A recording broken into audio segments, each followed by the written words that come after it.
Di sebuah ruangan gelap dan menyeramkan, sebuah kamera sedang merekam. Jake menangis dan berdarah dengan kalung besi di lehernya, sementara suara sang pembawa acara memberi selamat karena ia menang. Ia dijanjikan bisa pulang setelah permainan selesai, namun pembawa acara mengatakan bahwa sudah waktunya untuk babak terakhir. 3 kotak kemudian diperlihatkan, dan Jake harus memilih salah satunya.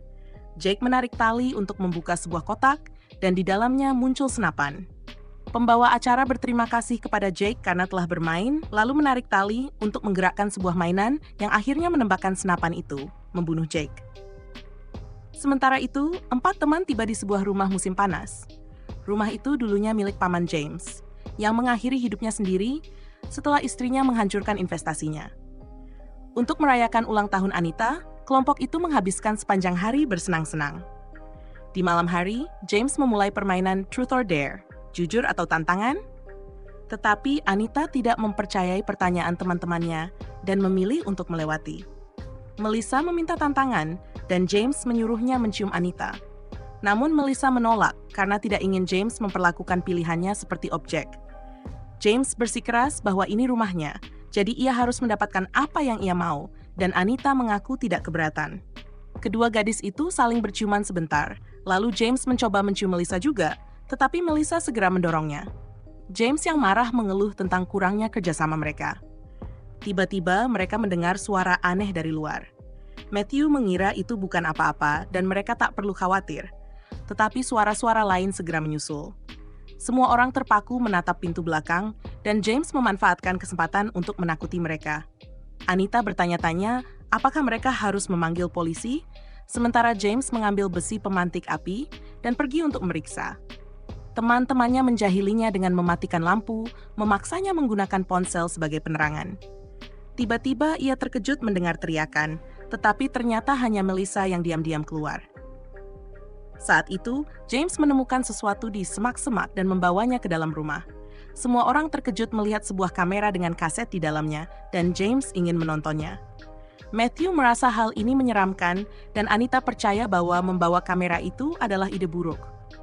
Ketika James mengingatkan siapa pemilik rumah itu, Anita menegaskan bahwa sebenarnya tidak ada yang benar-benar menyukai James. Mereka hanya berteman dengannya karena uangnya. Lalu ia pun menghancurkan kaset tersebut. James yang marah besar berteriak dan mengusir mereka, sambil mengatakan hal-hal buruk tentang ibu Anita yang sedang sakit. Untuk sementara, mereka hanya bisa kembali ke kamar masing-masing. Sementara itu, seseorang yang misterius diam-diam masuk ke dalam rumah. James sedang mandi ketika melihat pintu kamar mandi tiba-tiba terbuka. Ia mengambil pisau cukur dan bersiap untuk bertahan ketika merasakan kehadiran seseorang. Tapi ternyata itu Melissa lagi. Melissa mengatakan mungkin ia tertarik pada James, dan James menunjukkan apa yang ada di balik handuknya. Namun Melissa hanya tertawa karena ternyata itu adalah lelucon lain. Matthew mulai memunguti sampah di ruang tamu tanpa menyadari bayangan di ruangan sebelah. Ia memperhatikan lampu pada kamera menyala merah, dan saat akhirnya ia menoleh, bayangan itu sudah hilang. Setelah membuang sampah, Matthew naik ke atas dan terkejut menemukan Anita pingsan. Ketika ia memeriksa Melissa, kondisinya sama. Ia memanggil James, namun tiba-tiba seseorang yang misterius muncul dari belakang dan menusukkan jarum berisi cairan ke lehernya. Matthew berlari ke bawah mencari James, tapi ia tak bisa menemukannya. Ia lalu berlari keluar dan akhirnya pingsan. Beberapa waktu kemudian, keempat orang itu terbangun dalam keadaan terantai di dinding dengan kamera yang sedang merekam. Mereka melihat penculiknya bersiul dan memindahkan beberapa benda sebelum meninggalkan ruangan. James berusaha menarik rantainya, tapi tidak berhasil. Sementara penculik itu tampak terhibur menonton mereka lewat kamera keamanan di ruang ganti. Tak lama kemudian, pria itu kembali ke ruangan dan akhirnya mereka melihat Barry, sang pembawa acara bertopeng. Barry menekan tombol untuk menarik rantai mereka lebih dekat, lalu mulai menghitung mundur untuk memulai pertunjukan. Lampu menyala, memperlihatkan boneka-boneka yang berperan sebagai penonton. Musik dan tepuk tangan rekaman terdengar dari pengeras suara saat Barry memperkenalkan keempat pemain kepada penonton. Anita terkejut mendengar Barry mengetahui detail tentang kehidupan pribadi mereka. Barry ingin mereka bermain batu gunting kertas, tapi kelompok itu kebingungan. Barry pun memutuskan untuk jeda iklan dan berlari kembali ke ruang gantinya. Saat mengambil gunting dari laci, ia secara tak sengaja melukai tangannya sendiri. James berpikir semua ini hanyalah lelucon dari acara realitas. Namun Anita menegaskan bahwa acara tidak akan memberikan obat penenang pada pesertanya. James tetap bersikeras bahwa seseorang telah menjebak mereka, dan Anita mengingatkan bahwa hanya James yang mampu mengatur sesuatu seperti ini. Setelah membalut tangannya, Barry kembali dengan membawa gunting besar. Ia memerintahkan mereka untuk maju dan mulai bermain batu gunting kertas. Hasilnya berantakan, jadi Barry memutuskan untuk membiarkan para gadis bermain duluan. Ia berkata pada Anita bahwa jika ia menang, ia boleh memilih hadiah. Anita memilih kertas dan Barry memilih tembakan dengan membentuk jari seperti pistol. Ia mengakui bahwa gerakannya tidak sah dan menyuruh Anita memilih hadiahnya sendiri, gunting atau tembakan. Anita memilih tembakan. Karena Melissa memilih kertas di babak pertama, Barry memerintahkannya membuka mulut dan menggunakan kartu untuk mengiris sudut bibirnya. Matthew memilih batu, jadi Barry memukul kepalanya dengan batu sungguhan. Selanjutnya, Barry memotong salah satu jari James dengan gunting. Terakhir, Barry mengeluarkan pistol dan menembakkannya ke arah Anita. Tapi yang muncul hanya semburan api. Sebagai gantinya, Barry menarik rantai Anita dengan kuat hingga tubuhnya membentur dinding dan pingsan. Beberapa jam kemudian, Anita terbangun. Pertengkaran terjadi ketika James mulai menuduh semua orang. Tiba-tiba Barry kembali dan memperlihatkan roda penderitaan di dinding. Semua orang memohon ampun, jadi Barry memberi mereka kesempatan dengan babak bonus. Jika mereka mengaku hal terburuk yang pernah mereka lakukan, mereka bisa pergi atau mati. Ia memulai dari James, dan ketika James menolak menjawab, Barry memukul selangkangannya dengan tongkat. James akhirnya mengaku bahwa ia pernah mengalami kecelakaan mobil, namun ayahnya yang disalahkan. Orang yang ditabraknya meninggal dalam kecelakaan itu karena James tidak memanggil ambulans. Barry terus memaksanya hingga James menyebut nama korban itu, Ashley. Selanjutnya, Barry menempelkan tongkat di leher Anita untuk memaksanya bicara. Anita mengaku bahwa demi membiayai operasi ibunya, ia membuat situs dewasa dan kini menyesalinya. Matthew kemudian menjelaskan bahwa ia menipu orang di internet dan telah melihat semua hal yang dilakukan teman-temannya secara daring. Ia pernah menipu pasangan lansia agar memberikan identitas mereka. Namun ia tidak mendapatkan uangnya karena salah mengirimkannya ke sistem blockchain. Melissa mengaku bahwa tempat penampungan anjing tempat ia bekerja kekurangan dana. Jadi ia menjual beberapa pitbull ke arena pertarungan anjing dengan alasan anjing-anjing itu akan disuntik mati juga. Setelah itu Barry memerintahkan Melissa memutar roda. Hasilnya membuat Barry memberinya alat pandang yang berisi foto-foto. Jika Melissa bisa mengenali 3 kota terkenal dalam foto itu, ia menang. Ia berhasil menebak Paris, dan ketika ia berpindah ke gambar berikutnya, jarum tajam mulai bergerak mendekat. Hal yang sama terjadi ketika ia menebak New York, tapi ia gagal menebak kota ketiga. Barry mengatakan bahwa ia harus menghukum Melissa, tetapi semua orang memohon agar ia diberi kesempatan kedua. Melissa menggunakan alat itu lagi, dan begitu ia menekan tombolnya, jarum itu langsung menusuk matanya. Semua orang panik dan menolak memutar roda lagi. Jadi Barry memutarnya untuk James dan mendapat hasil favoritnya. Ia mengambil bor dan menjelaskan bahwa seharusnya ia mengejar James di sekitar ruangan. Tapi ia tidak menyukai James karena terlalu banyak bicara. Jadi, ia melempar koin dan James yang menang. Barry kemudian menaruh bor di tangan Anita dan menyuruhnya mengebor telinga Matthew. Jika tidak, ia akan mengebor Melissa dan James sekaligus. Hitungan mundur dimulai, jadi Anita tak punya pilihan selain mengebor telinga Matthew, membuatnya kesakitan luar biasa. Setelah selesai, Anita menjatuhkan bor itu, dan alat itu rusak. Barry marah dan berteriak karena ia telah melanggar aturan, lalu mengambil kaset dari kamera dan kembali ke ruang gantinya.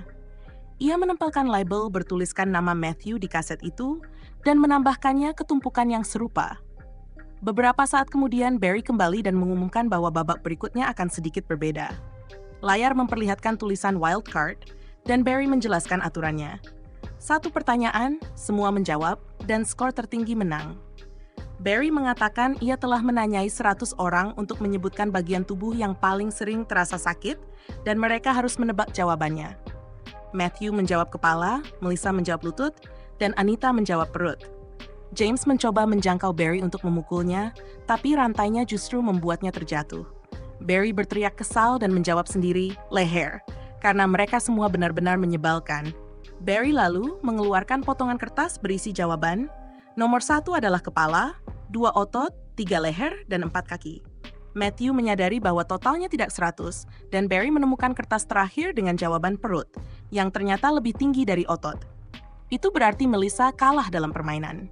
Setelah menarik rantai kembali, Barry mengaktifkan mesin tekan hidroliknya. Mesin itu mulai menurunkan penekannya tepat di atas kepala Melissa, lalu berhenti. Barry mengumumkan babak bonus dan bertanya apakah ada yang mau menukar tempat dengan Melissa, tapi semuanya menolak. Setelah Melissa memohon agar hidupnya diselamatkan, Barry menyalakan mesin itu lagi dan menghancurkan kepala Melissa. Setelah itu, Barry mengambil kaset rekamannya dan kembali untuk membebaskan tubuh Melissa, sementara lampu berkedip. Ia tertawa sambil menyeret tubuh Melissa yang meninggalkan jejak darah. Di ruang gantinya, Barry melepas topengnya dan melukai wajahnya dengan cara yang sama seperti yang ia lakukan pada Melissa. Bekas luka lainnya menunjukkan bahwa ini bukan pertama kalinya. Sementara itu, James terus menarik rantainya dan mendengar suara yang tak bisa ia kenali. Saat itu, Barry kembali membawa televisi dan memutar video Rebecca yang diikat di kursi dan sedang disiksa. Lalu ia duduk di depan Anita dan membuka topengnya. Anita mengatakan ia menyesal sebelum Barry mengenakan topeng itu lagi. Video kemudian menunjukkan Barry membunuh Rebecca dengan gergaji mesin. Setelah Barry pergi, James berkata bahwa wajah Barry tampak familiar. Anita berpikir Matthew tahu bahwa ia berbohong soal situs dewasa itu, dan Matthew mengakuinya, lalu memberitahu James bahwa Anita dulu bekerja untuk acara The Barry Miller Show. James menyalahkan Anita atas semua yang terjadi dan menuntut penjelasan, jadi Anita pun bercerita. Barry Miller dulunya adalah pembawa acara permainan yang sangat terkenal, dan Anita adalah salah satu krunya.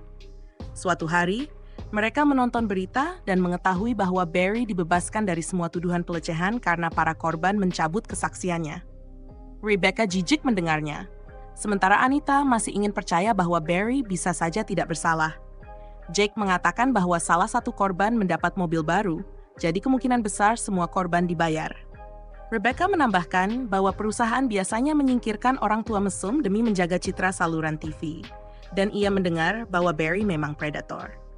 Siapapun yang bisa menangkapnya akan mendapat banyak uang, cukup untuk membiayai operasi ibu Anita. Rebecca mengaku Barry pernah menyentuhnya, dan karena ia menolak, ia tidak pernah dipromosikan. Jake berpikir ia berbohong. Percakapan mereka terhenti saat Barry datang membawa kue ulang tahun untuk Anita dan memaksa semua orang menyanyikan lagu ulang tahun. Ketika Barry menyentuh bahu Anita, Rebecca marah dan menyuruhnya berhenti menyentuh wanita, membuat suasana jadi canggung. Beberapa waktu kemudian, Rebecca dan Jake membujuk Anita untuk melapor ke bagian personalia. Mereka langsung menawarinya uang dalam jumlah besar agar ia menandatangani surat perjanjian rahasia dan meninggalkan perusahaan.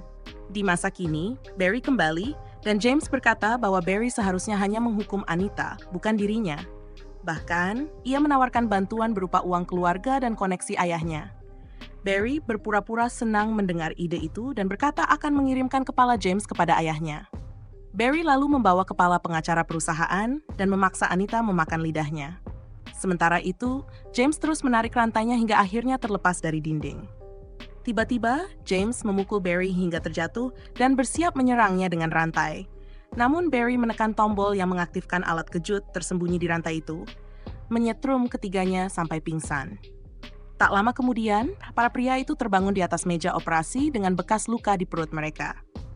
Barry mengumumkan permainan berikutnya, Incision Decision, dan melemparkan pisau ke arah Anita sebelum pergi ke ruang gantinya.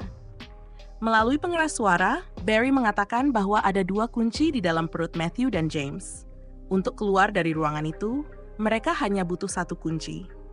Anita menolak melakukannya, tapi Barry mengancam akan membiarkan mereka mati kelaparan di sana. James menawarkan uang besar jika Anita tidak memilihnya. Awalnya terlihat Anita akan memilih Matthew, namun ia berbalik dan memilih James. Ia mengiris perut James dan memasukkan tangannya, sementara tubuh James terus bergetar kesakitan. Setelah menemukan kunci dan James meninggal, Anita bergegas ke pintu, tapi pintu itu tidak bisa dibuka. Barry tertawa dan mengatakan bahwa pintu itu terkunci secara magnetik. Ia juga mengumumkan bahwa hanya satu orang terakhir yang akan menang, lalu membebaskan Matthew dari meja. Saat mengambil pisau, Matthew mengatakan bahwa mereka berdua tidak bisa keluar bersama karena hanya boleh ada satu pemenang. Ia mengatakan bahwa ia mencintainya, mencium pipinya, dan meminta Anita berjanji akan menang. Kemudian ia menggunakan pisau itu untuk mengakhiri hidupnya sendiri. Barry memberi selamat kepada Anita karena menang, lalu melepaskan gas tidur di ruangan itu. Saat Anita bangun, tubuh teman-temannya telah menghilang dan pintu sudah terbuka. Ia masuk ke ruang ganti dan menemukan semua kaset tentang para korban. Ia juga mengambil kartu. Di kamar mandi, ia membersihkan darah dari tubuhnya.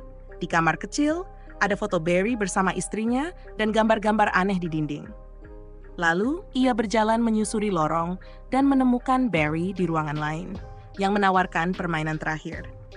Anita yang ketakutan duduk di depan 3 kotak dan terkejut ketika Barry mengaktifkan pelontar konfeti, memenuhi ruangan dengan potongan kertas berwarna-warni. Anita bertanya apakah semua ini hanya tentang Barry, dan ia menjawab bahwa Barry sudah mati karena kau membunuhnya.